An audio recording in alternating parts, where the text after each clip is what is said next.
أعوذ بالله من الشيطان الرجيم بسم الله الرحمن الرحيم الحمد لله رب العالمين والصلاة والسلام à Sayyidina Muhammad sallallahu alayhi wa sallam.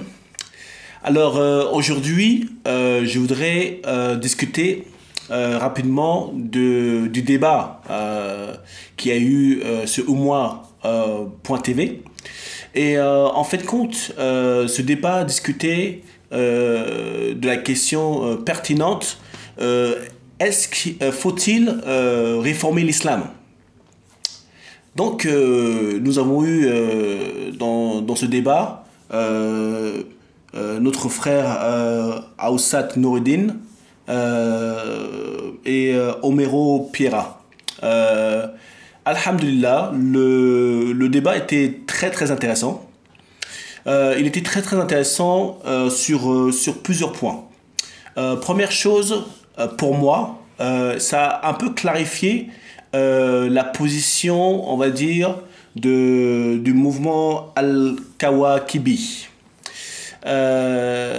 qui parfois est un peu, on va dire, on ne sait pas vraiment tout de ce mouvement, donc il était intéressant de voir quelqu'un qui représente ce mouvement. Et donc, sur ce point-là, ce que je voudrais dire en premier lieu, c'est que pour moi, les personnes que j'ai vues de ce mouvement, que ce soit notre frère Omero ou Félix, on sent qu'il y a une sincérité dans ce qu'ils font. On peut dire tout ce qu'on veut, qu'ils sont maladroits, que certains des opinions qu'ils ont acceptées, on va dire, ne sont pas véridiques. Mais la première chose que j'observe, c'est qu'ils sont sincères dans leur approche. Donc ça, c'est le premier point. Donc je n'ai pas de soupçon ou bien de problème avec leur sincérité. Mais ce serait plus, en fait, compte, les idées, les opinions qu'ils poussent, qui est le problème. Donc, ça c'est la première chose. Deuxième chose, c'est que nous devons comprendre que Omero et les gens qui en général ont pris ce mouvement sont en général des gens qui ont eu qui sont des penseurs. Qu'est-ce que je veux dire par là? C'est-à-dire qu'ils travaillent dans des environnements où la pensée est prime de cette manière. Donc, un des deux, enfin, Omero disait qu'il était sociologue. Donc, ce n'est pas simplement un endroit où la personne ne pense pas. La personne commence à réfléchir aux questions, commence à aller dans les détails, etc. Donc, naturellement, certains points qu'il a émis, surtout sur les aspects d'interroger le savant, sont légitimes.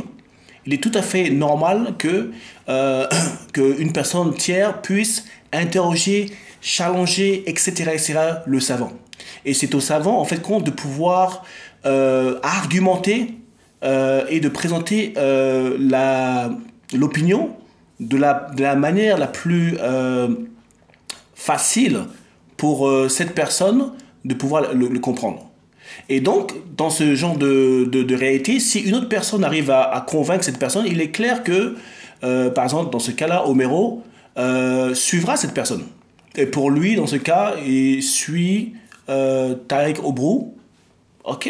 C'est une réalité. Si la personne a réussi à le convaincre, donc c'est clair que Omero suivra Tariq Obrou dans ce point. Donc, ici, la réalité des choses, c'est que c'est plutôt vers Tariq Obrou que les discussions devraient être faites, que vraiment sur ceux qui ont simplement suivi son opinion. Aussi, il est important aussi pour ceux qui suivent l'opinion, par exemple dans ce cas-là de Tariq Obrou, de observer et d'écouter, pas seulement Tariq Obrou, mais d'écouter d'autres personnes et de pouvoir, dans ce cas-là, pouvoir avoir une meilleure manière de comparer les idées. Et ça, c'est pour Omero. Il est très important de pouvoir écouter d'autres personnes et de pouvoir avoir une meilleure vue d'ensemble pour pouvoir avoir une opinion encore plus assise que de simplement écouter une seule personne. Ça, c'est la première. C'est un autre aspect dans ce débat. Donc, le fait que ces personnes veulent, en fait, pouvoir débattre avec les savants est tout à fait normal. Et je pense que Noureddin était tout à fait d'accord dans ce point-là. Maintenant, en ce qui concerne le débat lui-même. Bon, il n'y a pas de doute que Noureddin a clairement gagné le débat, puisque ses arguments étaient plus clairs, plus simples, et suivaient sans aucun doute, on va dire, les vérités de l'islam, comme sur le hijab, etc. etc. Par contre, un point qui est important et se base sur les deux points que je vais donner. Le premier point était sur le concept de savant. Il est tout à fait normal, je pense, que Homero ait en fait compte donné ou demandé à savoir comment définissons-nous un savant. Il est très très important de pouvoir arriver. Quels sont les outils en fait compte que cette personne a besoin pour en fait compte être, on va dire, légitime de cette manière dans ce club de théologiens, comme on le parle. Parce qu'aujourd'hui, nous sommes dans une problématique où il y a tellement de théologiens. Et le problème est que ces théologiens, malheureusement, bon, d'un certain côté, ils sont reliés à la politique du pays. Et donc, le problème qu'on a ici, c'est que chaque théologien pousse est en fait un ambassadeur de son pays, de son gouvernement. Et là, nous avons un problème. Donc, c'est tout à fait normal que des gens se posent des questions sur qui en fait compte, qui devons nous suivre, quelles sont les paroles des personnes qui seraient véridiques et sans attachement à un gouvernement, etc., etc. Donc c'est un problème assez important et c'est pour ça que je salue Saïd lorsqu'il a en fait compte posé la question. Et cette question, c'est on va dire la question clé pour moi de ce débat, qui était: est-ce qu'on peut réformer l'islam en étant lié à des pouvoirs politiques qui, dans ce cas-là, il a dit, qui ne sont pas démocratiques. Et la réalité des choses, premièrement, c'est que ce n'est pas possible de pouvoir en fait, de réformer l'islam lorsque tu es en même temps lié à un pouvoir politique qui en fait compte impose sa manière de voir les choses. Il est impossible de pouvoir, par exemple, dire aujourd'hui que dans certains pays qui instaurent la royauté, que la royauté est haram et illicite. Comment est-ce que ce savant pourrait dire une telle chose? Et nous avons vu plein de cas où des savants ont parlé, où des personnes ont parlé, et se sont retrouvés en prison. Donc, nous avons des réalités où, en fait, compte, il est très difficile de pouvoir, pour un savant, un théologien, qui que ce soit, exprimer une parole de vérité contre un leader tyrannique, de cette manière, ou point tyrannique, sans avoir une possibilité de se retrouver en prison aujourd'hui. Donc c'est ça le gros problème. C'est que ce n'est pas possible de le faire. Deuxième point que je voulais prendre sur cette phrase, c'est le point, rapidement, sans perdre de temps, c'est le point démocratique. Encore, ici il y a un besoin, je pense, pour ceux qui poussent ce concept de musulman démocrate, comme c'est le cas du mouvement Al-Kawakibi, c'est de pouvoir expliquer clairement la différence entre la démocratie et l'islam. Ça, c'est un point important. Mais ça, c'est un point que je mettrai à part. Et c'est un point qui doit vraiment être discuté. Et j'invite les organisateurs de Omwa.tv de pouvoir organiser ce type de débat où on pourra discuter de qu'est-ce que la démocratie est en fait compte la même chose que l'islam, ou est-ce que la démocratie vient de l'islam, etc., etc. Je ne sais pas si ça a été déjà fait, mais je pense que ceci est très important. Mais le point que je voudrais adresser finalement, c'est que oui, il est clair, et là c'est par rapport à mon expérience, que le débat a été gagné par Noureddin. Il est clair que les arguments ont été trop, en fait, compte. Les arguments ont été trop forts, d'une certaine manière, trop concis pour les arguments de Homero. Ça, il n'y a pas de doute que Noureddin a gagné ce débat. Mais nous devons faire attention.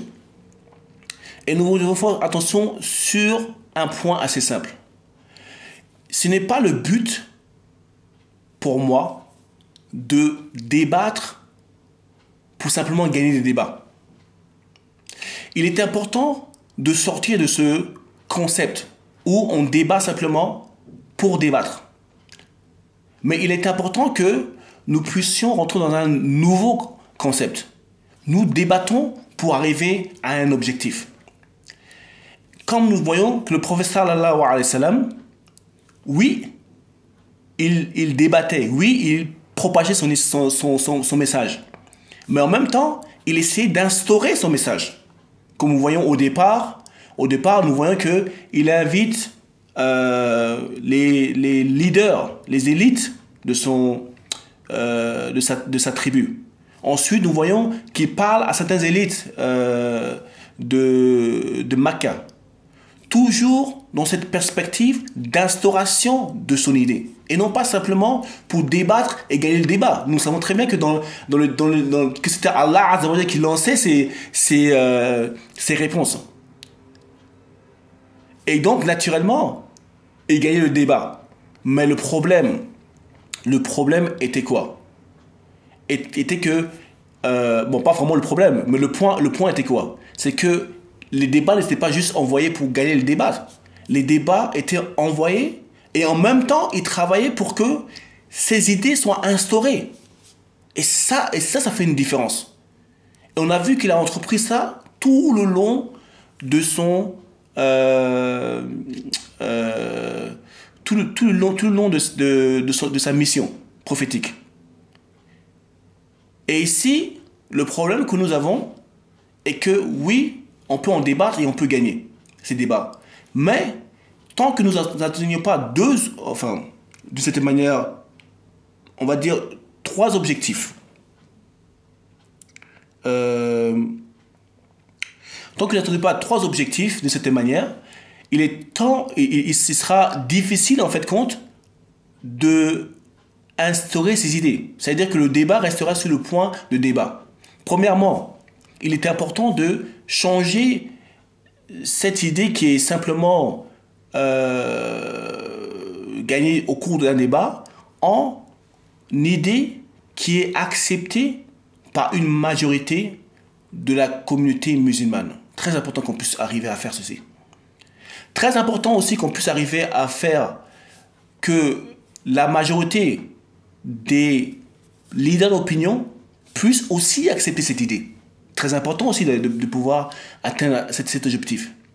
Et troisième point, c'est qu'il est important que cette idée puisse aussi convaincre ceux qui tiennent les armées aujourd'hui du monde musulman. Parce que sans ces aspects-là, cette idée reste qu'en temps d'idée. Et dans quelques années, hop, on est parti. Parce que notre temps de vie est court. Imaginez que le prophète sallallahu alayhi wa sallam avait simplement débattu, sans chercher à instaurer ses idées, sans s'approcher des tribus comme il l'a fait, à peu près 50 tribus, avec, si je me rappelle bien, c'était avec Abu Bakr, radiallahu anhu. Imaginons qu'il avait simplement discuté de ses idées, sans chercher à instaurer ses idées en tant que système politique. Mais le prophète sallam, à un moment, il meurt. Et c'est fini. Et l'idée part de cette manière, avec lui, de cette manière, puisque le système politique allait tout faire maintenant pour cacher complètement l'idée. Puisque même au temps du prophète sallam, même quand le prophète sallam était en place, les Quraysh ont tout fait pour étouffer l'idée. Donc, que serait-il passé lorsque le prophète sallam n'aurait pas été, serait mort?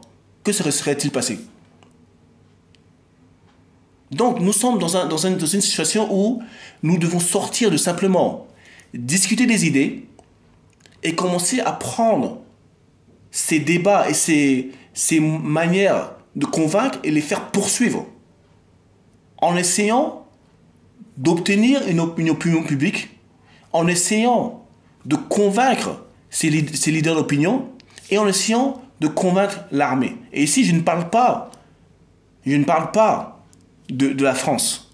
Je parle que cette opinion doit traverser simplement notre hexagone et doit atteindre le monde musulman.